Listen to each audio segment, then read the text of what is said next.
All right, welcome into this episode of Farzcast. Farzin Vousoughian here with you. Hope you guys are enjoying your week. I've got to say, things are starting to feel better now. You guys know me. I hate the cold so much. We were complaining about that recently. Weather's getting warmer, at least in my area. Hopefully that's the case where you guys are. And as far as this pandemic goes, things seem to be moving in the right direction. There seems to be a lot more optimism with that. So hopefully you guys are staying safe and enjoying the good weather any way you can. Hey, I'm really excited for this episode of Farzcast. This is a guy who I've been wanting to talk to for quite some time on the podcast. I'm very excited he's on right now. I'm sure you guys are familiar with him. If you guys watch some Netflix, he was featured on Last Chance U. He is the voice of the ICC, the Independence Community College Pirates. Jeff Carpenter joining us right now on the podcast. Jeff, thank you so much for making time for us. How are you? Hey, Farzin, I'm doing great, brother. I appreciate being on your show, man. Like I say, you got a great setup, and it's just nice to be a part of it. Thank you.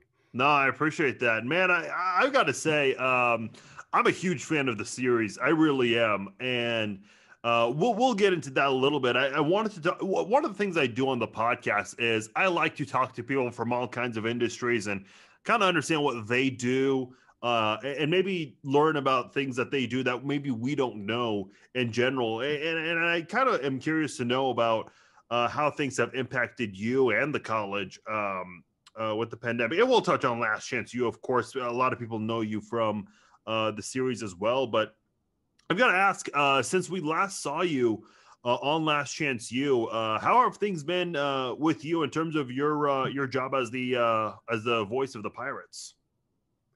It's been great. I'm still active with Independence Community College as the voice of the Pirates. And, right now, presently, I'm doing basketball for the Pirates for both women and men. So that's keeping me pretty busy. Getting ready for the spring football season for the Jayhawk JUCO Conference. So that's going to be a different twist. The Pirates, Dream U Pirates, actually start their season on Friday, March 26th. We host Butler in Independence. So, man, we're going right into it. It's going to be going full speed, and I'm excited for that. And of course, the Pirates, we have a new head coach now, Kiyoshi Harris. He took a new job.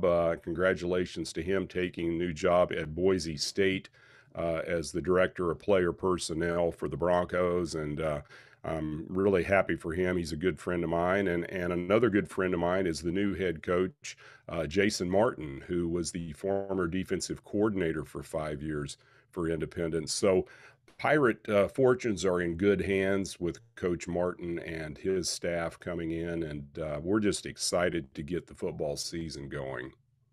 I remember you mentioned on the series that you were born and raised in Independence, and correct me if I'm wrong. You also played college football there. Is that correct? That's correct. Yeah, way back in the day, man. We did have face mask when I played, but yeah, it was like in 78, 79. So it was a long time. What does it mean to you? And talking about your journey as a broadcast, we were actually chatting about this a little bit before, but I'll let you say it for everyone listening. You've got kind of a unique story. How did you make that transition from playing football, college football for your own hometown to being behind the mic? Yeah, man, it was really just kind of on a farce or a dare, quite honestly. Some friends and I, we were listening to one of our local broadcasts on the radio, and you know how buddies can be. They think, oh man, you're great, you can do this, you can do that, and so they kept kind of egging me on, saying, man, you need to be the voice, you need to be doing the broadcast. You're better than this guy. And I was like, man, he's doing all right, he's doing okay. And it just kept going on, and it was almost like a dare, Yeah. and I don't like being dared. I'm going to pretty much take any of those up. And so anyhow, I went down to the radio station here in Independence, and I talked to the general manager, Patty McCormick, super nice lady. And I explained to her, I was like, I think I might want to try to do play-by-play, for your radio station. And she says, oh, really? Well, do you have any experience? I said, absolutely none. And she goes, well, there's a KU game on TV tonight, and I want you to do your rendition and record it and bring it in to me, and I'll listen to it, which I did. Brought it in the next morning. She listened to it with me sitting right there and evidently liked it well enough. She gave me an opportunity to do the play-by-play. Started out with the high school, and then I matriculated over into the junior college for the Pirates. And my youngest son, Kane Carpenter, was my color commentary guy when I started out, and he's actually the play-by-play guy for the Independence High School Bulldogs since I moved on from the high school to the college. So anyway, it was kind of a unique thing for me. I have no formal training, Farzine. I just have none. I've listened to sports forever. I've always loved radio because for me, I think radio is the best of everything because we get to paint the picture. We're the storytellers. And to do that, I'm hoping my listeners feel like they're sitting right there at the game when I'm broadcasting. It's so interesting for you because of your journey. And, here's the thing. I actually studied, I didn't tell you this before, but I went to Johnson County Community College. And when I went there, I would talk to a couple of the student athletes because I did some of the sports media there, student media, I should say, covered some of the teams there, and they would come back and talk about how when any of the places they went to on the road, whether it's Indy or Hutch, wherever, all these other community colleges in Kansas, they have huge crowds for their games, whereas in Johnson County, that's not really the case. And I never really understood why. And then I kind of understood, it's like, listen, we're in Johnson County, we're part of the Kansas City area. There are a lot of things people have to do in the area, whereas a place like Independence or Hutch, wherever, Garden City, there isn't a whole lot to do. The college is one of the biggest parts of those small towns there. What is it like being a part of a junior college and announcing these games in terms of the public reception, the crowds, and all that? It is a big deal. And I think, you hit the nail on the head when you said, in Johnson County, there's a lot of other attractions. And when you're in a smaller community like Independence or Coffeyville or Hutch or Butler or wherever, you're pretty much the draw for the town, and they back the teams, with a lot of enthusiasm. And Independence has always been a great sports town. Quite honestly, we're really probably better known prior to Last Chance U for being a basketball community because the Independence Pirate men's team, we have 3 national championships, actually one back-to-back one back in 77, 78. So to have the Pirates turn into a football powerhouse when former head coach Jason Brown came to Independence and Last Chance U, of course, followed him. It was a big switch. And, Independence as a football program, we'd always been the doormat in the Jayhawk Conference. Everybody scheduled us to be their homecoming game because they knew they were going to beat us and all that. And I can't tell you, brother, how many games I've done as a broadcaster where it's 45-0 at halftime. Oh man. And you really find out how adept you can be at being on the air for 3.5 hours when your team's getting hammered by 45, 50, 60 points. And I'm getting excited when we get a first down. So, there's a lot of different things that come into play, but the town itself, they still rally around the program and the team. And, we have a lot of boosters. We have a lot of fans that follow the Pirates.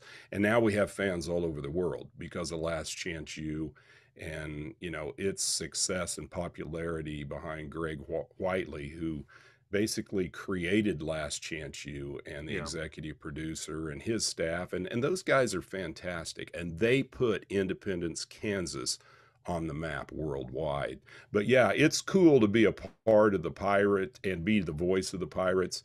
And it's something I really enjoy doing, and I happened to be in the right place at the right time. And Last Chance U showed up on the doorsteps of Independence, and the rest is history. And that's where we're at right now.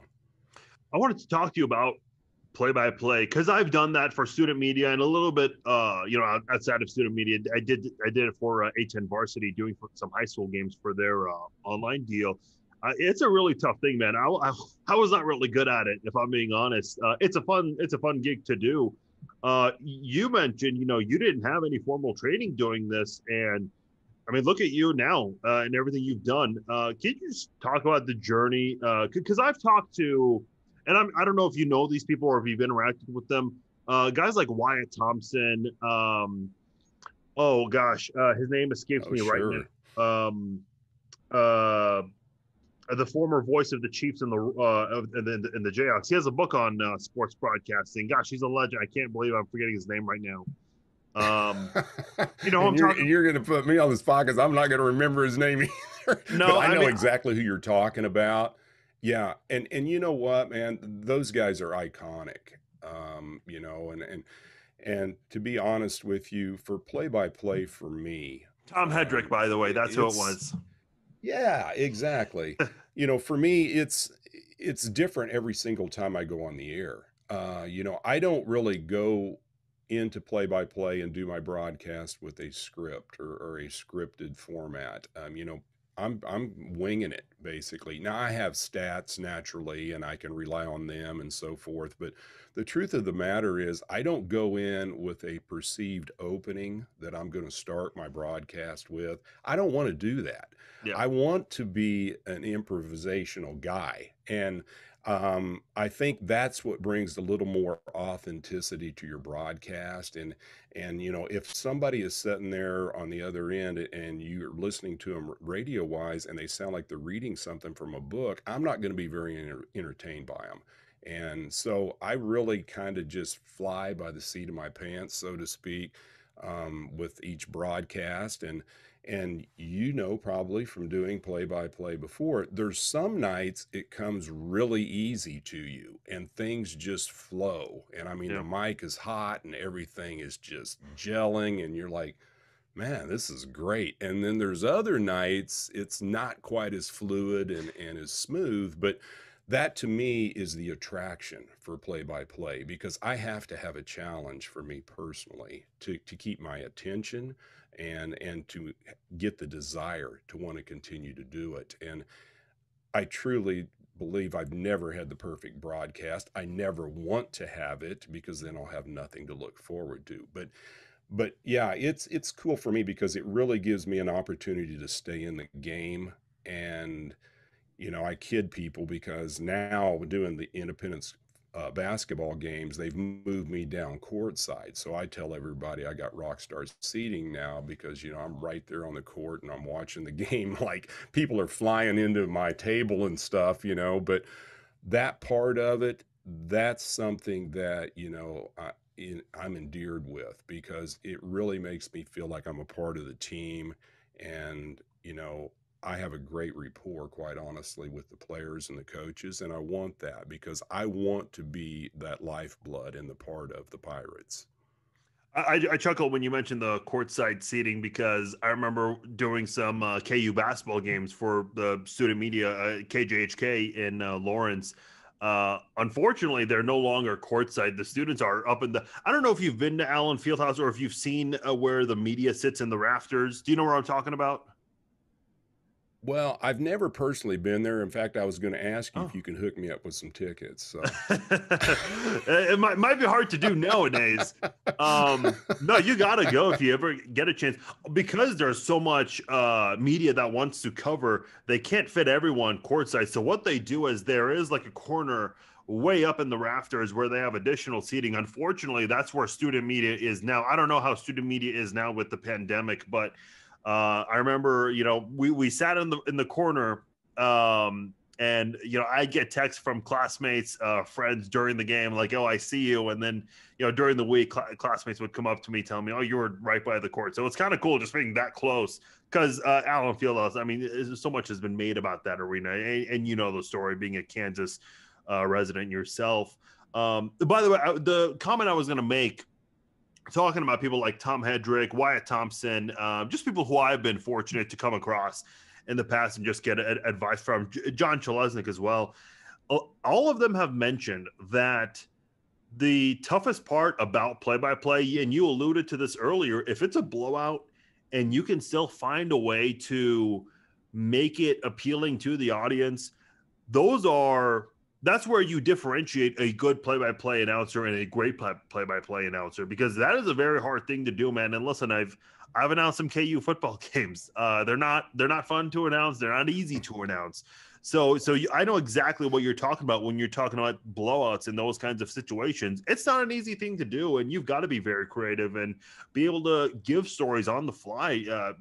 Essentially, expect the unexpected. Be ready for everything, because you never know what's going to come at you in these games. And that's absolutely right. I mean, we can't script how the games are going to unfold. And naturally, we'd love to think our team's going to be in it and it's going to be exciting. It's going to go down to the wire like a lot of the games did on Last Chance U in season 3. I mean, that was a Cinderella season for us. And it was really exciting to be a part of that. But you're right. When a game gets away from you, whether you're on the winning side of it or even worse yet, on the losing side of it, and you're just getting pounded by 60 points or more, you've got to figure out a way how to keep your audience engaged. And, the funny thing is, and just a real quick story, our former athletic director, Tammy Romstead, who is actually All-American at Kansas State University, her jersey's up in the rafters as a Wildcat basketball player. She had told me, one time, she goes, I was listening to your broadcast, and we were playing Hutch or somebody, and they were just pounding us like 50 some points around halftime. And she goes, Jeff, you made me feel like we actually had a chance in this game. And then she's like talking to somebody there that's sitting there with her in her house, and they're like, they don't have a chance. They don't even have a first down yet. What makes you think they're going to come back from being down 50 points here at halftime? But that, to me, made me feel good because I knew I was doing what I am supposed to do. I'm supposed to keep people engaged. After all, we've got sponsors, that are sponsoring our broadcast. You don't want to lose your entire audience, and then you're talking to yourself, basically. So anyhow, that was, a kudo to me that I've always taken to heart, and something that I thought was really cool that she mentioned. But you're right, man, it's tough to do. I mean, when you're on that end of it, you better find some anecdotes and some little crafty things to throw in there. And I mean, any story that you can peel away with is something you're going to have to bring to the broadcast. Well, one thing I wanted to ask you, 12 months ago, obviously things got pretty crazy, putting it simply. I remember when they canceled all these conference tournaments for college basketball, and then eventually they just completely nixed the NCAA tournament. Obviously, that was a very, very crazy moment. The NBA announced that they're postponing the season. The NHL followed up. Obviously, the NFL draft was completely different. Yeah, you get the story. We were all there. But my biggest thought was, what about, a place like KU or K-State? Look, they'll be just fine. But a place like Independence, for instance, a much smaller school, obviously. How are they going to recover from this? Because there were some stories out there about some college programs possibly folding or maybe not being able to continue or resume right away. It might take a couple of years because of how much this pandemic has impacted everybody, every business out there, including college programs. What was it like for you guys? And how have you guys kind of navigated through this pandemic? Well, it definitely was difficult, obviously, for us. In fact, the entire Kansas Jayhawk Conference, is still going through a difficult time and a phase and trying to phase back in fans coming to the game. I mean, right now, like for basketball season, we're up to a maximum 25% capacity in the gymnasiums, which most gyms are going to, with the exception of Hutchinson, which is a huge gym out there, and they host the national tournament. But most gyms are going to have, 2,000 to 1,500 people maximum capacity. So you only get 25%. Well, when you factor in players, coaches, media, cheerleaders. All of a sudden, man, you got men's and women's teams from both schools.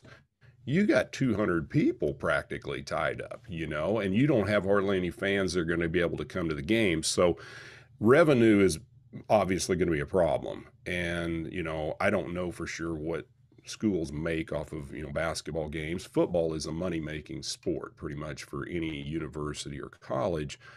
But I think, thankfully, since they have, delayed the football season into the spring for the Pirates, it's going to give us a chance, hopefully, as a nation, as a world, to get things back right with the vaccines out now, and Yeah. maybe not having to be quite so much social distancing issues and so forth. The crowds will come back, and obviously fans want to come back. I mean, they're foaming at the mouth to come to these games, but they don't have an opportunity because of the restrictions that are put on them. So it has been very difficult for the schools and of course the programs. And to me, to be real honest, I think it's probably the biggest crime is for the players, because they deserve to have the fans there. These guys and girls, they work so hard in the off seasons to get ready for the season, and then they're playing to an empty house or an empty stadium, whatever the case is. So it's difficult for them, it's difficult for the coaches, and it's difficult for the fans. So it has definitely been a very difficult hurdle for us to overcome. And I think everyone in the Jayhawk, including Independence Community College, is still trying to get over it. Thankfully, I believe we've turned the corner and things are certainly improved. And, at this point in time, they're even talking about upping the fan capacity to 50% in the Jayhawk Conference going into this next week. So that's a big thing in itself, man, as we go down the stretch into the postseason.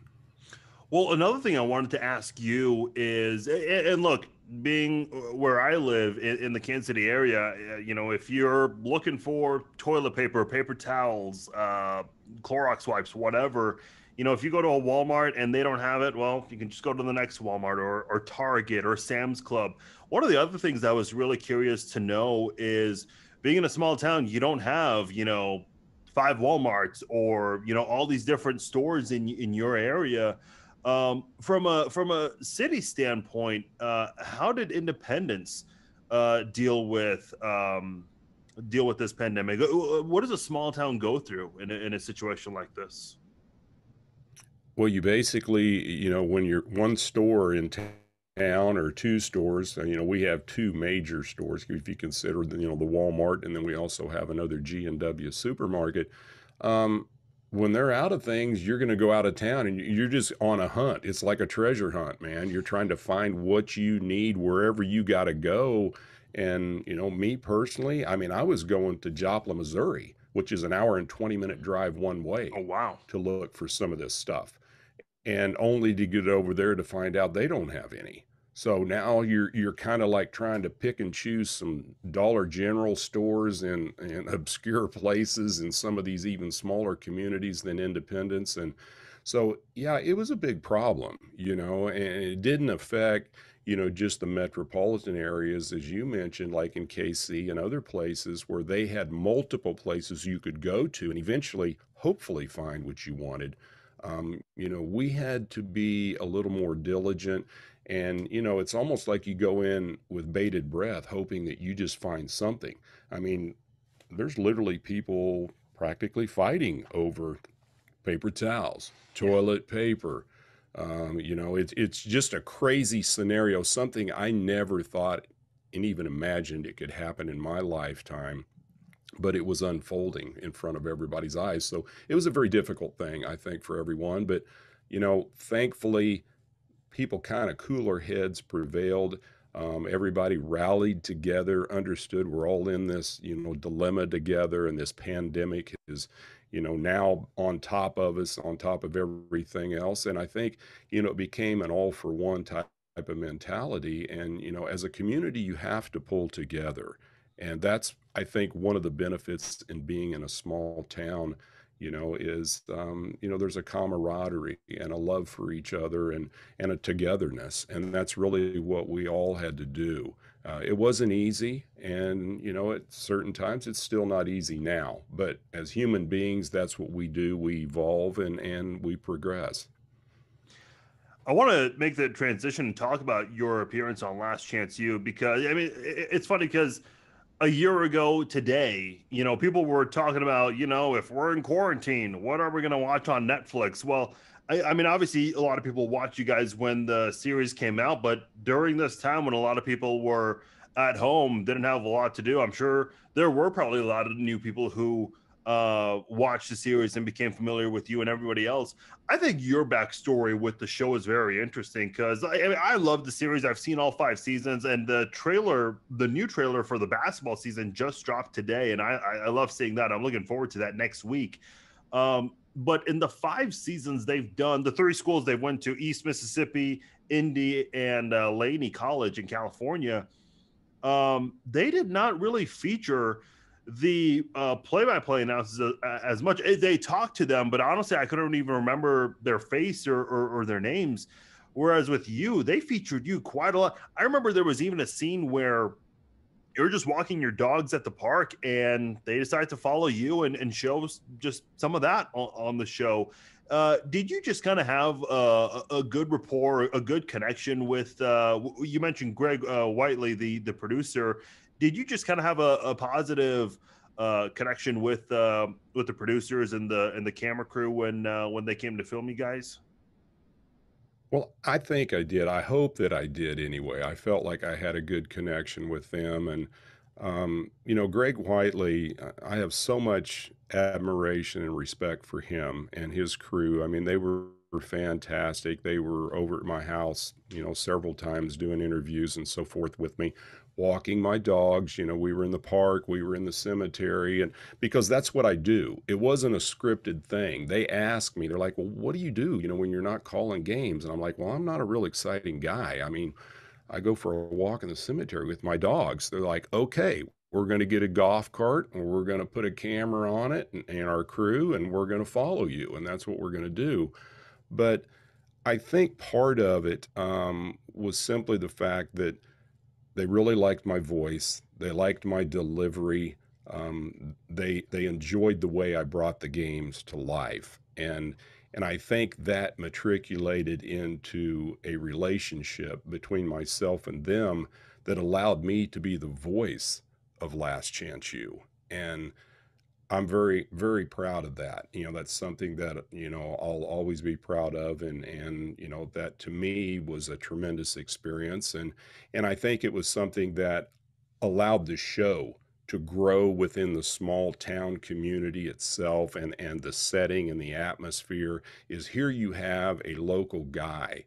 And as we've talked, man, I don't have any formal training. I just love the game and I love to broadcast, and I think that came across on the screen, and I think fans all over the world resonated with that because I believe they understood how much I really love the Pirates.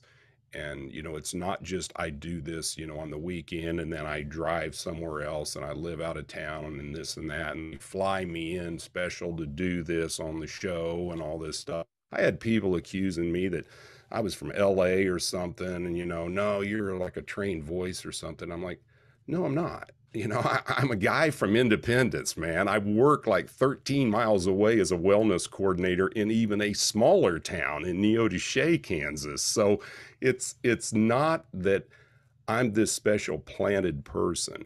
I'm a regular guy that I just had the opportunity to do what Last Chance U wanted me to do and to bring the show to life. And thankfully, I got to be known as the voice of Last Chance U. And Greg Whiteley told me, he says, Jeff, he says, you make my job a lot easier because we use a lot of your sound bites for our show. And I had no idea what he was going to do exactly until season 3 came out, and then season 4 kind of even evolved into another whole spin-off too. What's so interesting, and I mentioned JB has been on the podcast before, and he was telling me how overnight, some of the staff and the players, their social media followers just shot up because the show was streaming on Netflix and all. And I don't mean this like as any disrespect, but with junior college football, you guys aren't getting national coverage. Whereas with this, I mean, and I've seen JB, I know he's got thousands of followers on social media. You mentioned Jason Martin, who is now the head coach at Indy.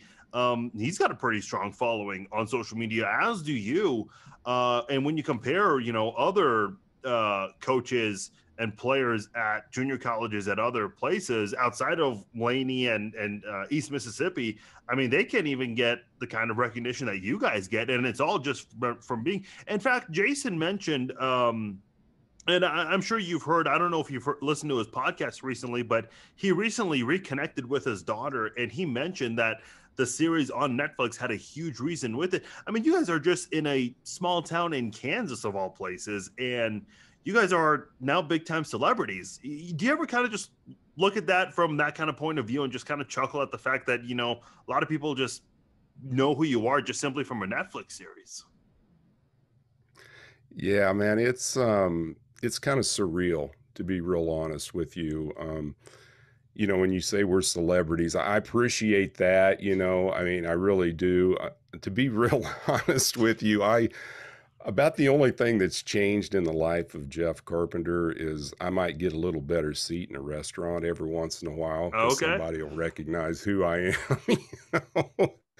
But things really haven't changed too much for me, other than the fact, yes, I'm more well known. There's no doubt about it. I mean, even now when I go and do the junior college games, presently, like I'd mentioned for basketball, I'll go to, the other schools and, Butler, wherever the case is. And, I have people come up and you're like, man, you're the guy from Last Chance U, can I get a picture with you and stuff like that. And, that's cool. It really is. But honestly, it doesn't change who I am because, I came, from a family that had strong ties and we were a strongly knit family. And and my brothers and I mentioned I have two brothers in Kansas City, Steve and Josh, and I stay in contact with them and we're a tight family and grounded and humble. And that's how my parents brought us up and raised us. And that doesn't change. I'm really thankful that I, have been a part of Last Chance U, and it is as successful as it is. And it's all over the world, obviously. I mean, I had people hitting me up, yes, on Twitter from France, and I had a bunch of guys that played on a rugby team from Scotland, and they're in this pub and stuff, and and they're like, man, we love the way that you do the play-by-play. Can you come and do our rugby games? And I'm like, dude, I can't get to Scotland. How am I going to get over there? So, it's kind of humorous when you think about it, but that's the power of TV. And that's what it can do to anybody, anywhere, at any time.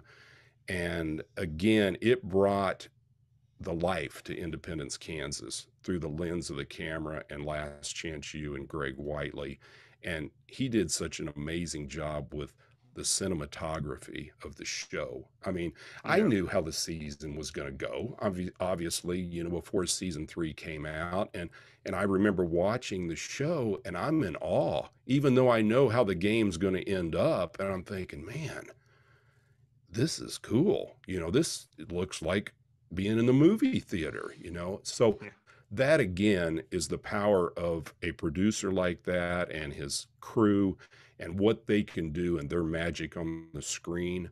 And it was really incredibly nice to be a part of that. But yeah, man, I don't know, it's still kind of funny to me. Sometimes I'll go places and even nowadays, and I think it's because of the pandemic, because people were inside so much, that people are really getting in tune with Last Chance U because they were binge watching anything and everything they could get their hands on. And I'll have people come up to me now that I've known for years at my job, that are clients that come into the gym where I work at. For 15 years I've been there, and all of a sudden they come in and they go, dude, you're a star on Netflix. And I'm like, well, I don't know about that. And they're like, no, I just watched you the other night. And I'm like, is this the first time that you're watching Last Chance U? We're talking, this has There been you like go. 4 or 5 years ago, man. But anyhow, that again, that's the power, brother, of media and TV. And that's something that I'll always hold dear in my heart, no doubt about it. A couple things I wanted to ask you about the show. First off, you and JB seem like you've had a really cool. JB's a really interesting guy compared to Buddy Buddy Stevens, who was the head coach from East Mississippi. I remember there was at one point, I don't know if you saw this or if you remember this, where East Mississippi, they're in the locker room for halftime, and the coach is yelling at the camera guys, "Move out of the way! You're in the way." At one point, he did like one of these weird karate kicks. I mean, I don't think he was trying to hit the camera, but it's like he goes like this, like in front of the camera, basically.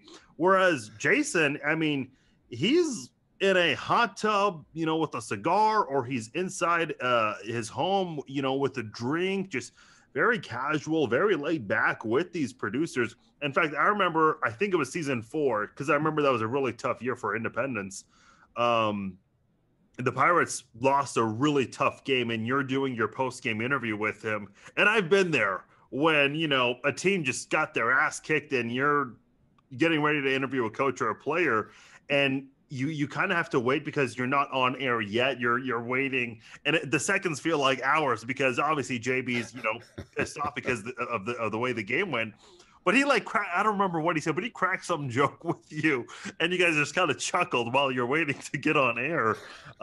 What's Jason like? Because I really like the guy. I know he gets a lot of bad rep from some people. In fact, there's someone who commented who says, glad he's out of Independence. But he's a real guy, and I love his podcast. He says it how it is, and I think he comes off a little harsh, but he really cares about the students there. He doesn't care about just winning. He wants to make an impact with students. He brags a lot about, and rightfully so, that he has made he helped create, I think, 101 D1 transfers, and a majority of them have graduated, whereas that's not the case. Not a lot of junior college coaches can say that. From your experience, what is JB like? He's a real guy, man. I mean, he cares a lot about the kids. I mean, that's his primary focus. And he's going to come off however people want to view him on the show. And you got to remember, for folks out there that really don't understand how these documentaries and stuff are put together, there's 20,000 hours of footage that they end up pouring through, and they're piecing together 45-minute shows, and there's 8 of them. So what people are seeing is the way that they want the show to go. Now, that doesn't mean that it wasn't real stuff that was happening, but you can't put everybody's life into that film. And so everyone understands exactly who they are. And Jason Brown's a great guy. He's a good friend of mine. He always will be. I have just a huge amount of respect for him and what he did at Independence Community College. He brought respectability to our football program. He's the one that brought to life Dream U, the Dream U Pirates. And, people still refer to us as Dream U, as they should, because that's who we are. That's our persona. But JB is a great guy. He loves the kids. I think the thing that he resonates so well with the players and the athletes is that he's been where they're going, and he's been through some hard times, and he knows what these kids are going through coming off some of the streets of the meanest streets in the cities of the United States, and it's their one shot. It is truly their last chance to get on to a better life, whether it's Division II, Division I, eventually the NFL for some of them. And JB can guide them through those hostile waters, that they're going to be faced with. But he also makes them understand that, what you do on the field is so minute and small compared to what you can do in the classroom and for the rest of your future. Because if you don't win in the classroom, you're not going to win on the field. No. He says, because I can bring the recruiters here. He goes, but what you do in the classroom is going to solidify you that scholarship at the D1 level. Because if you don't have the grades, you're not going anywhere. And that was the one thing that I noticed multiple times with kids, that he would bring them into their offices. I was out there talking to him and stuff. And you know, he would just lay it on the line. He's a down to earth, straight shooting guy. He doesn't sugarcoat stuff. And I think that's what the kids appreciated. They didn't always like to hear what he had to say, but the reality is he told them the way it was. And you know, if you don't tell people the truth and be honest with them up front, you can't expect them to turn out to be the type of individual you want them to be. And that was the benefit and the bonus for Jason Brown. When you talk about what he's been able to do for the school and the impact, all that he's done, you know, I think it's so interesting because he went on Fox Sports. I don't know if you saw this. It's on YouTube. He's with Jason Whitlock and Marcellus Wiley, and Whitlock's grilling him quite a bit over the cussing and drinking. You know, when they're interviewing him. Jason's basically Jason Whitlock. That is, he's basically making it sound like, you know, he's an alcoholic and all he does is curse all the. It's like, first of all, you know, coaches curse all the time. Not all of them are on a damn camera. All right, it's like, that's one thing. By the way, I think it's funny. And look, Whitlock's from the Kansas City area. I mean, we know about him a little bit, but as far as, you know, his personality, you know, why is it that he had this negative reputation? Because he mentioned on my podcast, and he's mentioned this other place as well, that you know, the independents wanted him out, and I know there was some controversy, and I think he has mentioned that the text message was taken out of context. Why was he not positively perceived by the public in independence? Well, you know, there's always two sides to everybody, and the opinion of the public. And the way I viewed it and the way I truly believe that it unfolded is there's people that love JB, you know, that are loyal to him to this day. They understand who he is, what he did, and what he brought to the program.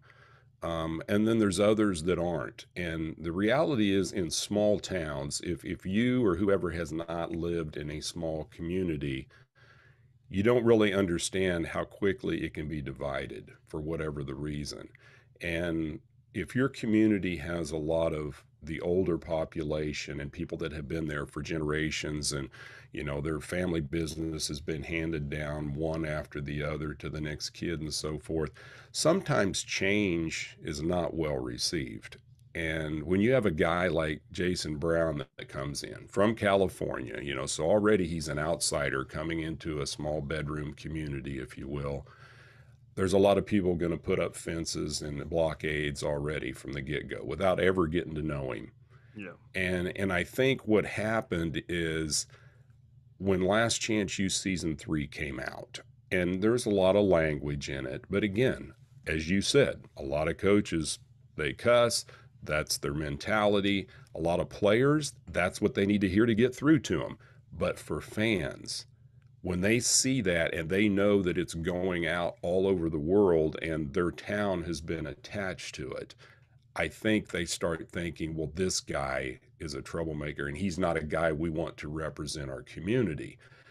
That's kind of the way I looked at it, because I look or think outside the box, I guess is the best way to describe it. Is I know a good coach when I see one. I've been around enough coaches over the years and doing what I do and playing sports and so on and so forth. I know a good coach when I see one. And I know a good motivator. I know a good recruiter.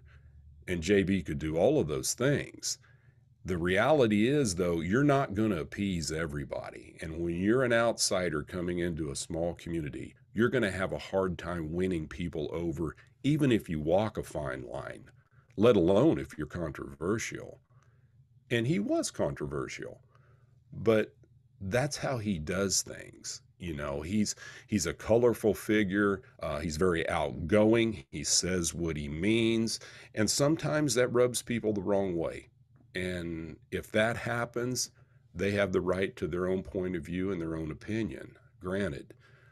But again, you have to understand what this guy has done for this program. You can't have a winning program when you've been the doormat in the Jayhawk Conference for years. I mean, we had 21 game losing streak. We hadn't had a winning season in over 20 years, before he gets there. So the reality is, do you want to win, or do you want a nice guy in there that's going to play by your rules and do what you want him to do and act the way you want him to act? Or do you want to be a power team, not only in the Jayhawk Conference, but nationally? And we're a top 5 powerhouse in junior college football now, year after year. And that's a lot of it is attributed to Jason Brown, what he brought to Independence Community College. So you can't have it both ways. And unfortunately, I think that's what some people wanted, and it just wasn't going to happen. This is the last thing I wanted to ask you, and this is actually about the series and the production. So we see the final game of season 4, and then they skip forward to the whole and I know you can't touch on that whole text message thing, and that's not what I was going to ask anyway. But when that whole thing went down, they follow Jason. I mean, he's reading tweets in front of the camera of all the criticism that he's taking for that text message, and then they kind of have like an interesting conclusion to the series where there are a lot of people praising him, from the president to the athletic director, Tammy. I believe you even got to chime in a little bit in the end. They even reach out to Jeff Sims, who is it was documented very well that Jason worked for him, and those two are bitter rivals now. Everyone just kind of started praising Jason in the end there. Kind of seemed like a nice send-up. But the question is, when that whole text message went down several months after the season, did the producers just reach out to you and say, "Hey, we want a comment from you about this. We want to add it to the series"? Do you get my question there? Yeah, absolutely. I understand what you're saying, brother. The comments they got from me was prior to the text messaging. It was not a post comment made. My stuff that I did for Last Chance U was all prior to what was going on. Now, they did come to my house, after the text messaging had happened and did an interview with me, but quite honestly, it never made it into season 4. So there was nothing that I did at that time that was on screen from that interview. But no, my comments, and I can only guess the other people's comments were prior to. The reality is, yeah, it was a bad situation, and I don't know the ins and outs of it, and I really don't need to know it, quite honestly, because that doesn't change my perception of who Jason Brown is and what the whole situation is at Independence Community College. It's unfortunate it unfolded that way, but I think, with having, Jeff Sims and some of the other people praising Jason Brown after the fact, the way that it's unfolded on screen, after the text messages, supposedly, I think that was Greg Whiteley's way and Last Chance U's way of making the viewers understand that Jason Brown is a compassionate guy. And he may be rough on the outside, but the reality is people do respect him. And, even Jeff Sims, as you mentioned, made very positive comments about him. He said, "Hey, you have a camera follow you around every day for 2 years, for 24 hours a day, virtually. The only day they didn't work was Sunday, So that doesn't give you a lot of time to be Jason Brown, and be private, because I've been over at JB's house many times in the backyard barbecues and stuff, just hanging out when the cameras aren't there. JB's still the same way. He's still the same guy, but he has a chance to relax and unwind and not have to worry about, how people are going to perceive him and the scrutiny of it. And I think that's the thing is, Last Chance U is authentic. and none of the stuff that I was aware of was ever scripted and made up. I know a lot of people had made comments to me directly through Twitter and so forth, and said, oh, that cow scene where the farmer runs out with the gun, and he acts like he's going to shoot him. Well, it was a tranquilizer gun, obviously, but it really happened. And Greg Whiteley even told me that night, because we had the coaches show at Turbo's Bar and Grill in Independence. He's like, man, it was the craziest thing. He goes, I couldn't have ever scripted anything better than that when it unfolded.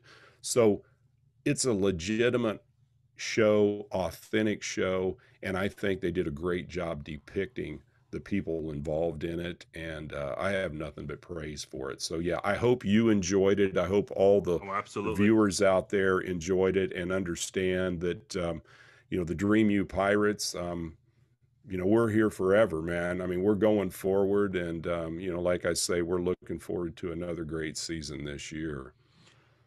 Before we let you go, Jeff, how can people connect with you on social media, and how can they listen to? You mentioned the Turbo Sports Bar and Grill, the show that you guys did, which was featured a lot on the show. All the play-by-play, all the shows you do. How can people tune into that?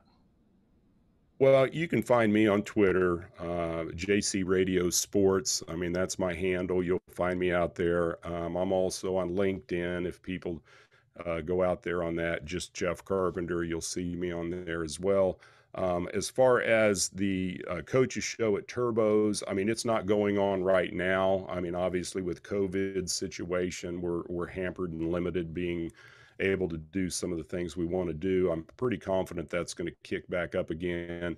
If that happens, as we anticipate, it'll be on our YouTube channel. So you can just go to IndyPirates.com and that'll be on there. But, you can follow me on IndyPirates.com, our YouTube channel for the basketball right now. If you're into basketball and hoops, the Pirate men and women are going strong. And then the Pirate football team, the Dream U Pirates, will also be on that YouTube channel as well for our live stream. Well, hey, man, congratulations on moving up and being able to do the basketball games as well. And also getting recognized more often than not.